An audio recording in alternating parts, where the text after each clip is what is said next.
आज आम्ही आता कोर्टात निघालोय. माझी बायको गेली आहे, हे दुःख अजून ओलंच आहे.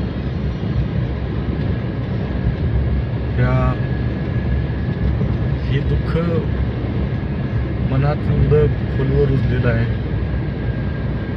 की सहजासहजी काय ते जाऊ शकत नाही.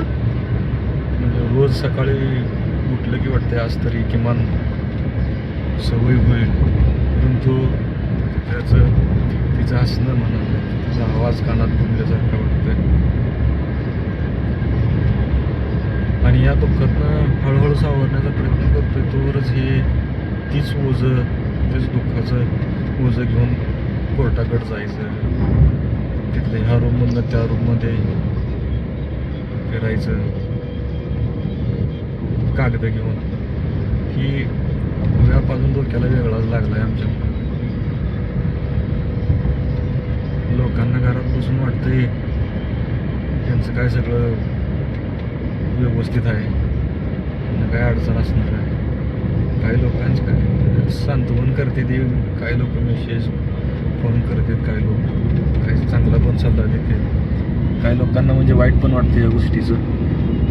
पण बऱ्यापैकी लोक तर काय निगेटिव्हच बोलतात.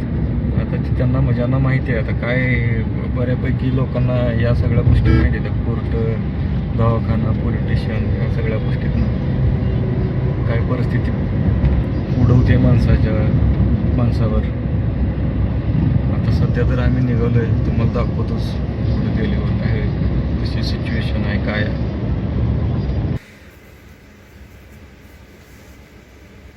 तर मंडळी, आम्ही आता कोर्टातून घरी आलोय. त्या कोर्टातली तिथली परिस्थिती बघितल्यानंतर आणि तिथं जी काय कोर्टात गेलेल्या लोकांनाच माहिती आहे तिथं काय असते आणि काय नाही.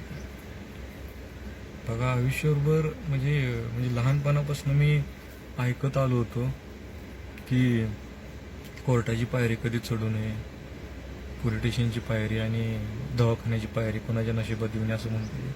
आणि ही सगळ्याच पायऱ्या आता ह्या कंडिशनला माझ्या नशिबात आलेल्या.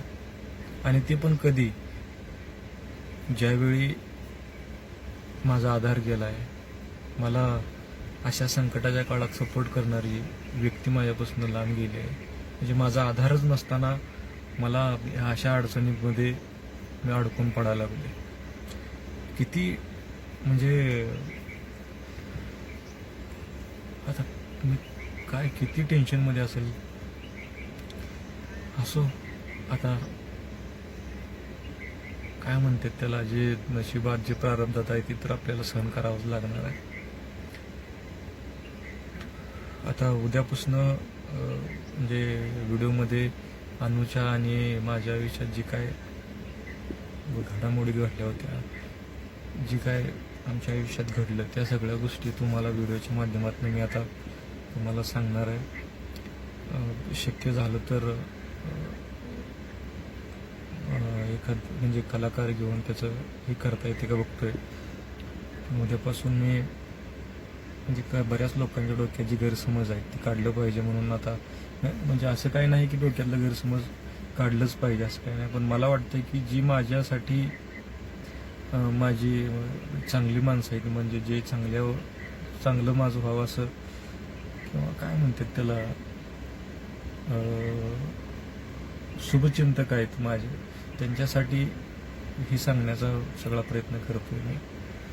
उद्यापासून व्हिडिओ बनवण्याचा प्रयत्न करेन. धन्यवाद.